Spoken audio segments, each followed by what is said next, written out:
Nous allons plonger en profondeur dans 7 habitudes qui ont complètement transformé ma vie en seulement une semaine. Oui, vous avez bien entendu? Une semaine, je sais que cela semble presque trop beau pour être vrai. Mais je vous promets que ce ne sont pas juste les conseils ordinaires que vous entendez partout, ce sont de vraies habitudes brutes et honnêtes que j'ai personnellement intégrées à ma routine quotidienne. J'ai traversé les luttes, les percées et les triomphes, et la transformation que j'ai vécue était rien de moins qu'incroyable. J'ai hâte de les partager avec vous, car elles ont eu un impact si profond sur ma vie, et je crois qu'elles peuvent faire la même chose pour vous, que vous cherchiez à augmenter votre productivité, améliorer votre santé mentale, ou simplement apporter un changement positif dans votre vie quotidienne. Ces habitudes peuvent vous aider à y parvenir. Alors prenez une tasse de café, installez-vous confortablement et plongeons-nous dans le vif du sujet. Croyez-moi, vous voudrez rester jusqu'à la fin, car ces habitudes ne sont pas seulement théoriques. Ce sont des étapes pratiques et réalisables que vous pouvez commencer à mettre en œuvre dès aujourd'hui. De plus, je partagerai quelques histoires personnelles et des idées de mon propre parcours, vous donnant un regard brut et honnête sur la façon dont les habitudes ont fonctionné pour moi. Alors sans plus tarder, commençons habitude numéro 1, se lever tôt. La première habitude qui a changé ma vie a été de me lever tôt. Maintenant, laissez-moi être complètement honnête avec vous. Je n'ai jamais été une personne du matin. Mon lit était mon meilleur ami, et j'avais l'habitude d'appuyer sur le bouton non plus de fois que je ne peux compter les matins. Était une course chaotique, et j'avais souvent l'impression de commencer ma journée du mauvais pied. Mais j'ai décidé de tenter de me lever tôt, et laissez-moi vous dire que j'ai pris la grande décision de changer. J'ai commencé par régler mon réveil à 5 heures du matin. Les premiers jours ont été brutaux. Je me souviens m'être traîné hors du lit en me sentant étourdi et en me demandant si cela en valait vraiment la peine. Mais j'ai persévéré, et le 3e jour, quelque chose d'incroyable a commencé à se produire. J'ai commencé à apprécier le calme et la tranquillité des premières heures du matin. Il y avait quelque chose de presque magique à se lever avant le reste du monde, quand tout était calme et paisible, avec ces heures supplémentaires. Le matin, j'ai trouvé du temps pour des choses pour lesquelles je n'avais jamais eu le temps avant de commencer ma journée, avec un peu d'exercice léger, rien de trop intense, juste quelques étirements ou un petit jogging dans le quartier. Cela m'a non seulement réveillé, mais m'a également donné de l'énergie pour le reste de la journée. J'ai également passé du temps à méditer et à définir mes intentions pour la journée. Ces quelques moments de pleine conscience ont fait une énorme différence dans mon état d'esprit général et ma productivité. Un autre avantage surprenant de me lever tôt était que je ne me sentais plus pressé. J'avais amplement le temps de profiter d'un petit déjeuner sain, siroter mon café lentement et planifier ma journée. Ce début sans précipitation a donné un ton positif pour toute la journée. J'étais plus organisé, moins stressé, et j'avais un plus grand sentiment de contrôle sur mon temps. Une expérience personnelle qui se démarque, c'était le matin où j'ai regardé le lever du soleil depuis mon balcon. C'était un moment simple, mais profondément beau, alors que le ciel changeait de couleur et que le monde se réveillait lentement. J'ai ressenti un profond sentiment de gratitude et de paix. C'est à ce moment-là que j'ai vraiment compris le pouvoir de se lever tôt. Maintenant, se lever tôt n'est peut-être pas pour tout le monde, mais je vous encourage à essayer, même si ce n'est que pour une semaine. Commencez avec seulement 15 minutes plus tôt que votre heure de réveil habituelle, et augmentez-la progressivement. Vous pourriez être surpris de l'impact positif que cela peut avoir sur votre vie. Il ne s'agit pas seulement d'avoir plus d'heures dans la journée, mais d'utiliser ces heures pour créer un début de journée plus conscient, intentionnel et épanouissant. Habitude. 2 exercices quotidiens. En parlant d'entraînement. L'exercice quotidien était l'habitude numéro 2, qui a vraiment transformé ma vie. Maintenant, laissez-moi être franc. Je n'ai pas toujours été la personne la plus active. J'avais l'habitude de trouver toutes les excuses du livre pour éviter de m'entraîner ou à développer mes muscles. Mes esprits donnaient du temps pour me concentrer sur moi, pour évacuer le stress et pour augmenter mes endorphines. Un matin, je me souviens avoir lacé mes baskets pour un jogging. C'était une journée claire et fraîche, et pendant que je courais, j'ai ressenti un sentiment de liberté et de clarté que je n'avais pas ressenti depuis longtemps. C'était juste moi la route ouverte, et mes pensées, ce sentiment de connexion avec moi-même et le monde qui m'entoure était vraiment stimulant. J'ai aussi commencé à voir des changements physiques, ma posture s'est améliorée. Je me sentais plus forte, et j'ai remarqué une différence dans ma forme physique générale. Mais le plus grand changement était dans mon état d'esprit. L'exercice est devenu mon moment pour me déconnecter du monde et me reconnecter avec moi-même. C'est devenu une forme de soin personnel, plutôt qu'une corvée. Un autre point fort personnel a été d'essayer le yoga pour la première fois. J'ai hésité au début en pensant que je n'étais pas assez flexible ou que ce ne serait pas un vrai entraînement, mais après quelques séances, j'en suis tombée amoureuse. Le yoga m'a appris à être présente pour respirer profondément et à écouter mon corps. Ce fut une expérience transformatrice qui est allée au-delà des bienfaits physiques. Incorporer l'exercice quotidien dans ma routine m'a fait réaliser que prendre soin de mon corps avait un impact direct sur ma santé mentale et mon bonheur général. Il ne s'agit pas d'être parfait ou de se pousser à l'extrême. Il s'agit de trouver une forme de mouvement que vous aimez et d'en faire une partie régulière de votre vie. Donc, si vous êtes comme moi et que vous avez du mal à vous lancer, mon conseil est de commencer petit, de trouver quelque chose que vous aimez, que ce soit la danse, la randonnée ou même une simple marche rapide, de vous engager à ne consacrer que quelques minutes par jour et d'augmenter progressivement à partir de là. Croyez-moi, les bienfaits que vous ressentirez en vaudront la peine. C'est une habitude qui a le pouvoir de changer non seulement votre corps, mais toute votre vision de la vie. Habitude 3, la journalisation. L'habitude numéro 3 est la journalisation. Maintenant, je pensais que la journalisation était réservée aux personnes qui avaient beaucoup de temps libre ou qui étaient naturellement introspectives.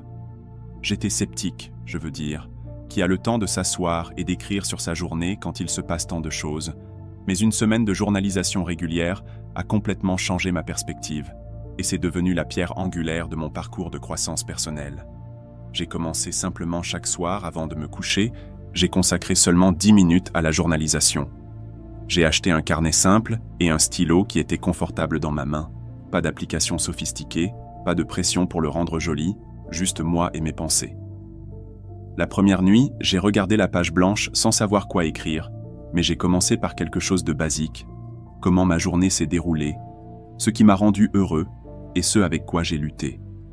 Au fil des jours, j'ai commencé à plonger plus profondément. J'ai écrit sur mes objectifs, mes peurs, mes rêves et même mes insécurités. C'était comme avoir une conversation avec moi-même, et c'est là que la magie s'est produite. J'ai commencé à remarquer des schémas dans mes pensées et mes comportements. J'ai réalisé que certaines des choses qui m'inquiétaient étaient complètement hors de mon contrôle. Alors que d'autres étaient en des domaines dans lesquels je pouvais prendre des mesures concrètes. Une nuit, je me souviens avoir écrit sur une journée particulièrement stressante au travail. En mettant mes pensées sur papier, j'ai pu mieux gérer mes émotions. J'ai écrit sur ce qui me stressait, spécifiquement. Comment cela me faisait me sentir et ce que je pouvais faire différemment la prochaine fois. Ce simple acte de réflexion m'a aidé à gagner en clarté et à me sentir plus en contrôle de mes émotions. Un autre aspect puissant de la journalisation était de suivre mes progrès. J'ai noté de petites victoires et des jalons, aussi mineurs soient-ils. Regarder en arrière ces entrées m'a rempli d'un sentiment d'accomplissement et m'a motivé à continuer d'avancer. Par exemple, j'ai écrit sur une présentation qui me rendait nerveux et comment je m'y étais préparé, voir mon processus de préparation, et le résultat positif documenté dans mon journal était incroyablement encourageant. J'ai également commencé une section de gratitude dans mon journal. Chaque jour, j'ai écrit 3 choses pour lesquelles j'étais reconnaissant. Cette pratique a déplacé mon attention de ce qui manquait dans ma vie à l'appréciation de ce que j'avais déjà. C'était un changement simple mais profond qui a apporté plus de positivité dans ma vie quotidienne. Une entrée particulièrement mémorable concernait un acte de gentillesse aléatoire que j'ai vécu en tant qu'étranger, m'a aidé lorsque j'avais du mal avec mes sacs d'épicerie. Écrire sur cet acte de gentillesse m'a non seulement fait me sentir reconnaissant, mais aussi inspiré, moi, pour le transmettre. Grâce à la journalisation, j'ai découvert beaucoup de choses sur moi-même, mes désirs, mes peurs, mes forces et mes faiblesses. C'est devenu une forme de thérapie, un moyen de démêler le réseau complexe de pensées et d'émotions que nous portons tous autour de nous. Cela m'a fourni un espace sûr où je pouvais être complètement honnête avec moi-même, sans peur du jugement. Si vous n'avez jamais essayé de tenir un journal, je vous encourage vivement à commencer. Ne vous inquiétez pas d'écrire parfaitement ou d'avoir des pensées profondes. Écrivez simplement tout ce qui vous vient à l'esprit. Cela peut être un flux de conscience, un récapitulatif de votre journée ou des réflexions sur un événement spécifique. Donnez-vous la liberté d'exprimer tout ce que vous ressentez. Vous pourriez être surpris de la clarté et de la paix que cela apporte dans votre vie. Rappelez-vous que ce n'est pas ce que vous écrivez qui compte. C'est le processus d'écriture lui-même, habitude de manger en pleine conscience. Prochaine étape. Manger en pleine conscience, c'était un gros problème pour moi, car comme beaucoup de gens, j'avais l'habitude de manger sur le pouce, en faisant à peine attention à ce que je consommais, ou à la quantité. Mes repas étaient souvent précipités et distraits. À faire manger, en faisant défiler mon téléphone ou en travaillant sur mon ordinateur portable, je n'avais pas réalisé à quel point cela affectait mon bien-être général, jusqu'à ce que je décide pour essayer de manger en pleine conscience pendant une semaine.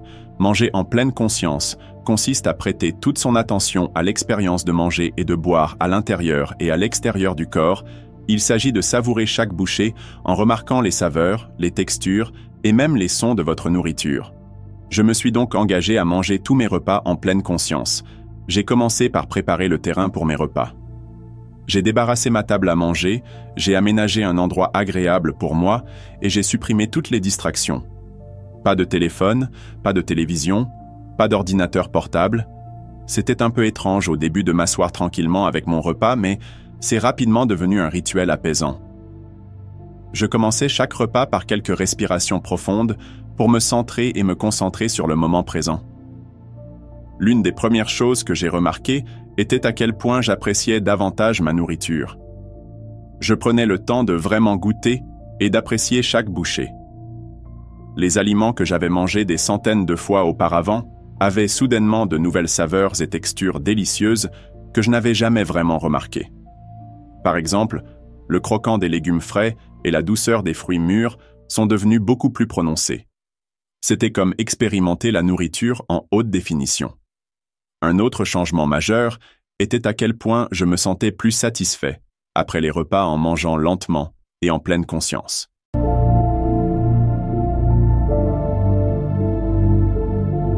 J'ai donné à mon corps le temps de signaler quand il était rassasié.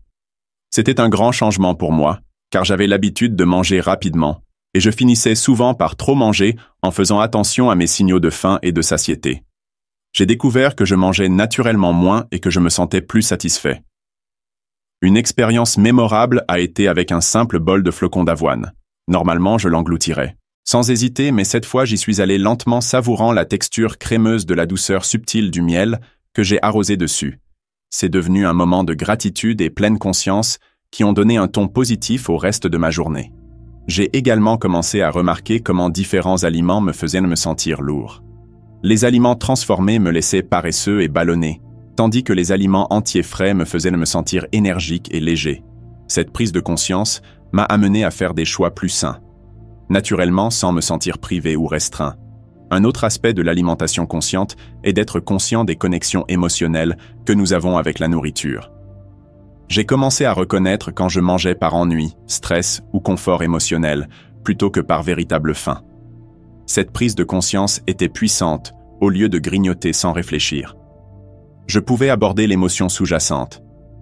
Peut-être que j'avais besoin d'une pause un peu de détente ou d'une discussion avec un ami plutôt qu'un sac de chips. Il y a eu un soir en particulier où j'avais envie de quelque chose de sucré après le dîner, au lieu de chercher automatiquement le dessert. Je me suis arrêté et je me suis demandé si j'avais vraiment faim ou si je cherchais simplement une récompense. Après une longue journée, j'ai réalisé que je n'avais pas vraiment faim et j'ai opté pour une tasse de tisane chaude. À la place, c'était une petite victoire qui a mis en évidence à quel point l'alimentation consciente peut être puissante. L'intégration de l'alimentation consciente dans ma vie a été une expérience transformatrice, en ce sens qu'elle m'a aidé à développer une relation plus saine avec la nourriture, à améliorer ma digestion et même améliorer mon sentiment général de bien-être. C'est une habitude que j'ai continuée au-delà de cette semaine initiale, et je ne peux pas le recommander suffisamment si vous êtes intéressé à essayer une alimentation consciente. Commencez par un seul repas par jour. Asseyez-vous sans distraction. Prenez quelques respirations profondes et savourez chaque bouchée. Faites attention aux saveurs, aux textures et à la façon dont la nourriture vous fait sentir. Vous pourriez être surpris de voir à quel point cette simple pratique peut changer toute votre expérience alimentaire. C'est une merveilleuse façon de renouer avec votre corps et d'apprécier vraiment la nourriture que vous apporte la nourriture. L'alimentation fournit l'habitude. 5 limitaires. Le temps passé devant un écran. L'habitude numéro 5 est de limiter le temps passé devant un écran. Celle-ci a été particulièrement difficile pour moi, et je pense que ce sera peut-être le cas pour beaucoup d'entre vous également. Nous vivons dans un monde numérique, et il est si facile de se laisser entraîner dans des heures interminables de défilement sur les réseaux sociaux, de visionnage d'émissions ou de vérification des emails. Mais j'ai réalisé que tout ce temps passé devant un écran avait des conséquences sur ma santé mentale, ma productivité et même mon sommeil. J'ai donc décidé de fixer des limites et de voir ce qui se passait en premier. J'ai fixé une limite quotidienne d'1 heure de temps passé devant un écran non professionnel, ce qui signifiait pas de défilement insensé sur Instagram, pas de marathon YouTube sans fin et pas de frénésie télé tard le soir. C'était difficile au début. Je m'étais tellement habitué à remplir chaque moment libre avec du temps passé devant un écran, mais je savais que je devais faire un changement. La première chose que j'ai remarquée, c'est combien de temps supplémentaire j'avais dans ma journée. Je n'avais pas réalisé à quel point mon temps était consommé par les écrans jusqu'à ce que je le limite consciemment avec ces heures supplémentaires. Je me suis retrouvé à redécouvrir de vieux passe-temps et intérêts que j'avais négligés. J'ai pris un livre que j'avais prévu lire, j'ai recommencé à gribouiller et à dessiner, et j'ai même essayé de cuisiner de nouvelles recettes. Un soir, au lieu de regarder la télévision après le dîner, j'ai décidé de faire une promenade dans le parc. L'air frais, les sons de la nature et le simple fait de bouger mon corps étaient incroyablement rajeunissants. C'était un contraste frappant avec la léthargie habituelle induite par les écrans. J'ai senti que marcher était devenu une partie précieuse de ma routine quotidienne, quelque chose que j'attendais avec impatience et que j'appréciais énormément. Un autre changement important a eu lieu dans la qualité de mon sommeil. J'avais l'habitude d'apporter mon téléphone au lit, de faire défiler les réseaux sociaux ou de regarder des vidéos jusqu'à ce que je me sente somnolent, mais cette habitude me laissait souvent surexcité et agité, ce qui entraînait un mauvais sommeil en limitant le temps passé devant un écran, surtout avant de me coucher. J'ai trouvé qu'il était beaucoup plus facile de me détendre et de m'endormir. J'ai commencé une routine du coucher qui n'impliquait pas d'écran, de lire un livre physique, de méditer ou simplement de réfléchir à ma journée. Ce changement a conduit à un sommeil plus profond et plus réparateur, et a fait une énorme différence dans mon niveau d'énergie globale. J'ai également remarqué des améliorations dans ma santé mentale, sans le barrage constant de mises à jour d'actualité, de comparaisons sur les réseaux sociaux et de distractions numériques. Je me sentais moins anxieux et plus présent. J'étais plus concentré pendant les conversations, plus attentif aux personnes qui m'entouraient. Et plus engagé dans mes activités quotidiennes, c'était comme si un brouillard s'était levé, me permettant de voir et de vivre la vie plus clairement. Un jour particulièrement mémorable a été celui où j'ai passé un après-midi entier dans un café local avec juste un cahier et un stylo. J'ai écrit mes pensées, planifié un objectif et même esquissé un peu. C'était un moment si paisible et productif, sans interruption numérique. Je me sentais plus connecté à moi-même et à mon environnement d'une manière que les écrans n'avaient jamais permis. Bien sûr, il y a eu des moments de tentation et de dérapage en cours de route, mais chaque fois que je me rendais compte que j'attrapais mon téléphone par habitude, je le faisais doucement. Je me suis rappelé des bienfaits que je ressentais et j'ai redirigé mon attention vers quelque chose de plus épanouissant. Limiter le temps passé devant un écran ne consiste pas à éliminer complètement la technologie de votre vie, il s'agit de créer un équilibre plus sain et d'être plus intentionnel avec votre temps. Si vous vous sentez dépassé ou déconnecté, je vous encourage à essayer de fixer des limites de temps passé devant un écran. Commencez petit, peut-être avec 1 heure de moins chaque jour, et augmentez-la progressivement. Utilisez ce temps supplémentaire pour vous reconnecter avec vous-même, vos proches et le monde qui vous entoure. Vous pourriez être surpris de voir à quel point la vie peut être plus riche et plus épanouissante lorsque vous vous éloignez des écrans et vous engagez davantage dans le monde réel, très bien tout le monde. Cela conclut notre voyage à travers les 7 habitudes qui ont radicalement changé ma vie en seulement 1 semaine. Ce fut une expérience incroyable, non seulement de mettre en œuvre ces habitudes, mais aussi de les partager avec vous. Chacune de ces habitudes a le pouvoir de créer des changements positifs significatifs dans votre vie. Et je crois vraiment que si elles ont pu fonctionner pour moi, elles peuvent fonctionner pour n'importe qui. Si vous avez été inspiré par l'une de ces habitudes, je vous encourage à les essayer par vous-même. Commencez petit, peut-être avec une habitude et voyez ce que vous ressentez. Ajustez-vous, en fonction de ce qui convient à votre style de vie et à vos besoins. Rappelez-vous que l'objectif n'est pas la perfection, c'est le progrès. Il s'agit d'apporter de petits changements gérables qui s'accumulent en transformations substantielles au fil du temps. J'aimerais entendre parler de vos expériences, alors n'hésitez pas à laisser un commentaire ci-dessous en partageant l'habitude que vous envisagez d'adopter ou toute question que vous pourriez avoir sur le démarrage. Vos commentaires et vos histoires sont ce qui rend cette communauté si incroyable et solidaire. Et si vous avez trouvé cette vidéo utile, n'oubliez pas d'aimer, vous abonner et d'appuyer sur cette cloche de notification pour ne rien manquer de notre futur contenu.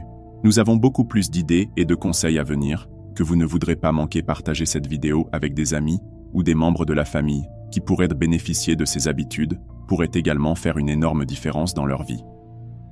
Merci beaucoup d'avoir regardé et rappelez-vous que de petits changements mènent à de grands résultats.